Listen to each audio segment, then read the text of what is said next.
Thanks to UGreen for sponsoring this video. Hey, welcome back. I'm quite excited to share this new desk setup that I just built. I think it's composed of very unique core pieces and accessories, and most of them have interesting aspects that I think you will appreciate.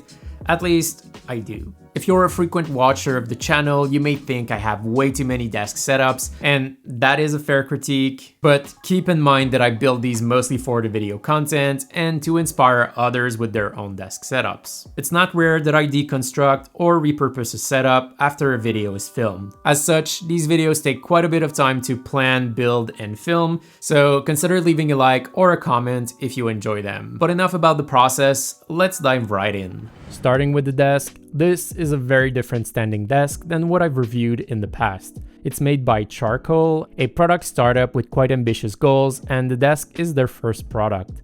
This is more of a V1 than anything, and the app is still being polished, but still, it's quite impressive. First, this is the sturdiest standing desk that I've ever tried. The legs are the highest end model from Linac, and these are super stable even when standing. But what makes this desk unique is that the controls are built into the top surface, which is made from crystal acrylic, a super hard material. This scratch-resistant surface also happens to be translucent, letting the activity lamp shine through in this nicely diffused fashion. And speaking of that lamp, it's one piece of what truly makes this desk stand out. By leveraging health and sleep data from your phone, alongside various sensors to detect when you start and stop working, the desk can follow your brain's peaks and slumps throughout the day and thus allow you to work more efficiently following your biological rhythm. Working in tandem with the app, the lamp changes color when it's time to take a break, and the app is there to assist during those breaks. This is not just a desk with smart capabilities, it's a work companion that helps you get the most out of your workday. I'm only starting to work with it, so this is more of an overview, but I'm excited to dive deeper and see if it really helps me push out more work. Now onto the chair. This is Branch's newest ergonomic chair, the Verve. Branch has been known for offering affordable ergonomic chairs in the last couple years, but they're now dipping their toes in the mid-range level of chairs, this one starting at $599 USD. And it is a much nicer chair than their more affordable ergonomic chair I tried some time ago. The base is metal, the lumbar support is padded and height adjustable, and the fabric selection feels super high quality. Speaking of the seat pan, it allows for depth adjustments, and it also reclines along with the back. The back is made from this mesh-like fabric for added comfort, and a knob under the chair allows for stepped tension adjustments. The back can also be locked if you don't want to rock at all. The weak point of this chair is the armrest in my view. Although their surface is more comfortable than cheaper chairs, it's not as soft as Steelcase or Herman Miller's arms, and they're only height adjustable. For me, they're a bit too further away from each other. I would like them closer to me. Still, I think this is a great chair and it's worth its higher price tag. The material used are higher quality, and all the adjustments are simpler to use and more polished in how they operate. This mist colorway looks pretty cool with this setup, but it is more expensive and likely a stain magnet, so you'll be glad to know it's also offered in Galaxy, aka black, and coral colorways. Now to what's on the desk. Going from left to right, we have the Askrono vertical laptop stand. This docking station is specifically made for the 14-inch M1 Pro MacBook Pro, and it glides super nicely with this inner plastic material, preventing scratches. They also make other variants depending on the MacBook you have. In terms of ports, this model for the 14-inch M1 MacBook Pro is quite flexible. It exposes a MagSafe port for fast charging at up to 140 watts, as well as two USB-C ports at the back with an LED light activity indicator. The MagSafe port is great if the USB-C devices connected do not have charging capabilities, but it's worth noting that they will allow charging via USB-C as well, such as with the monitor that I'm using. Another great advantage of this docking station is that the USB-C ports are Thunderbolt 4 compatible, each allowing for up to 40 gigabits per second of bandwidth, making this viable for professional use cases. Using a MacBook in clamshell mode has some downsides, such as losing Touch ID. However, you regain quite a bit of desk space, it reduces chances of scratches, and can protect your MacBook from potential beverage spills. At the right of the vertical stand is where UGreen's Nexode 200-watt charger lives, which is the sponsor of today's video. It's loaded with a total of 6 USB ports, 4 of them being USB-C, with the 200-watt capacity spread across all ports. The first two USB-C ports provide up to 100 watts, the last two up to 65 watts, and the USB-A ports up to 22.5 watts, so you can mix and match up to 200 watts total. Not only that, with its advanced gallium nitride and silicon carbide chips, it offers a 95% energy efficiency, resulting in less overheating, which is great to see given the small size and high wattage. This charger also features a fire-resistant housing and checks temperature twice per second to prevent devices from overheating. Overall, this is a very practical charger, especially for a desk setup like this one where I need to charge a bunch of different USB devices at once. It prevents the use of multiple chargers or even needing a power strip on the desk itself. But this 200 watt charger is only one of the chargers part of the Nexode line by UGreen. They also have a 140 watt version for on the go with 2 USB-C ports and 1 USB-A, again super versatile. You can bring this single charger and charge a laptop, an iPad, and a phone all at once, perfect for a tech backpack.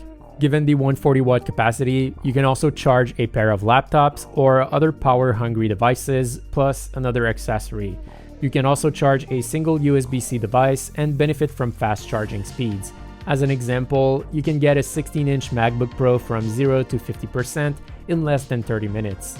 This unit features the Power Delivery 3.1 protocol, which is the revision that allows USB-C charging at up to 240 watts from 100, hence allowing a single device to get the full 140 watts with the USB-C 1 port. Finally, it's also equipped with the same temperature reading technology to prevent devices from overheating. But if you favor smaller chargers and don't require fast charging, there's also a 45 watt version with 2 USB-C ports, which is perfect for tablets, phones, and low-power laptops. I recently went on vacation, and this little guy was perfect given its compact size and foldable plug. We could fast charge 2 phones at once at night. In this scenario, the 2 ports can provide 20 and 25 watts respectively. I could also charge my 14-inch M1 Pro MacBook Pro or iPad Pro at a decent pace during the day with the full 45 watt capacity. It comes with the GaN technology, which allows for a smaller and lighter weight package. All in all, a charger that's easy to carry around for your light tech needs. If you are interested in any of these compact chargers, I'll have a link down below with a coupon code for some additional savings. Right next to the UGreen Nexode charger is Edifire's MR4 speakers. At around $130 these are a very affordable pair of studio monitors. They connect with either balanced TRS or RCA cables, and there's an auxiliary input at the front next to the headphone port. They feature 4-inch woofers going as low as 60 Hz for pretty deep bass and dedicated 1-inch tweeters. And as you can tell, they're pretty loud.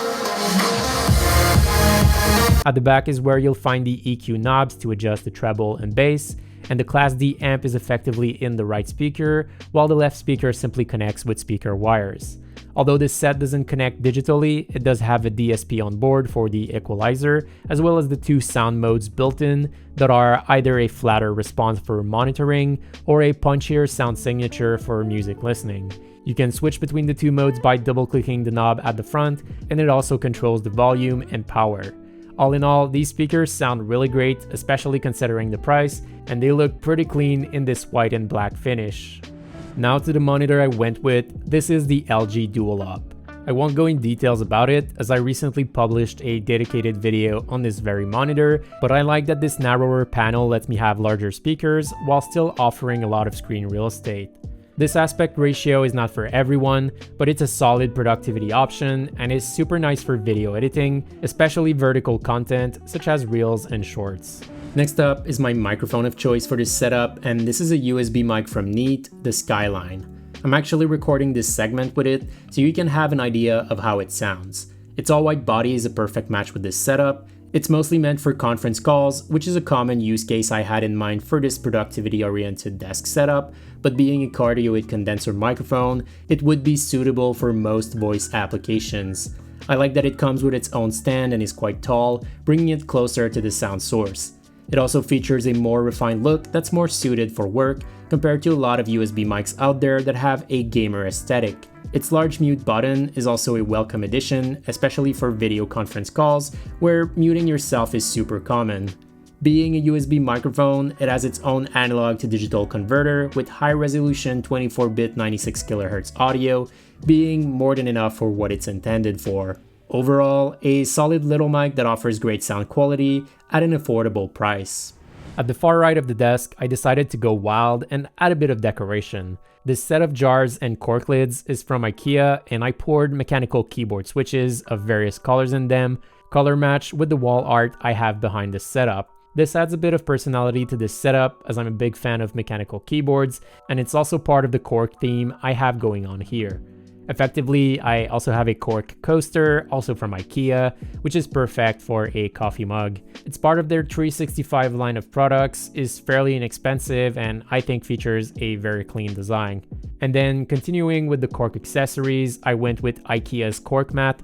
It's only $8 here in Canada and comes in a decent size. It's not large enough for a full-size keyboard, and I don't think a mouse would glide well in here, but with a small keyboard and trackpad, it works super well.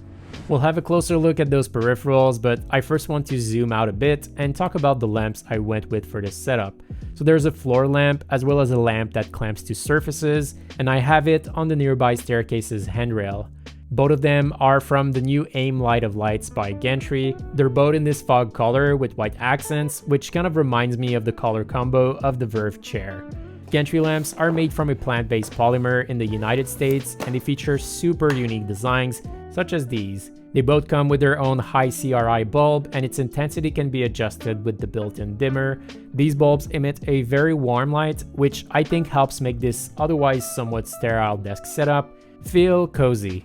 Last but not least, the peripherals I went with here are the classic Apple Magic Trackpad 2, always a solid choice, and the Keychron K3 low-profile mechanical keyboard in white, but with Keychron's upgraded PBT double-shot keycaps. The K3 now comes with dye-sublimated keycaps, and they're much better than the laser-etched ones they had first, but the double-shot keycaps are another step in terms of legend crispiness and durability. I was surprised with the K3's battery life, as I've never bothered turning it off, and it still kept a decent charge for a while, reconnecting to my MacBook as I pressed the key to wake it up. It's not the most premium low-profile board out there, but it's an incredible value for the money. If you're looking for an all-white low-profile mechanical keyboard, it's one of the very few options out there, and it's not a bad choice at all. Alright, that's it for today's video. Let me know down below what you think about this desk setup. That'll be it for new desk setups for some time, as I filled the rooms where desk setups made sense here, but I do have other rooms I want to revamp with tech, and I'll definitely continue improving the desk setups that I have, so stay tuned for all of that. Anyway, thank you for watching, make sure you leave a like if you enjoyed, and don't forget to subscribe, as I'll see you in the next video.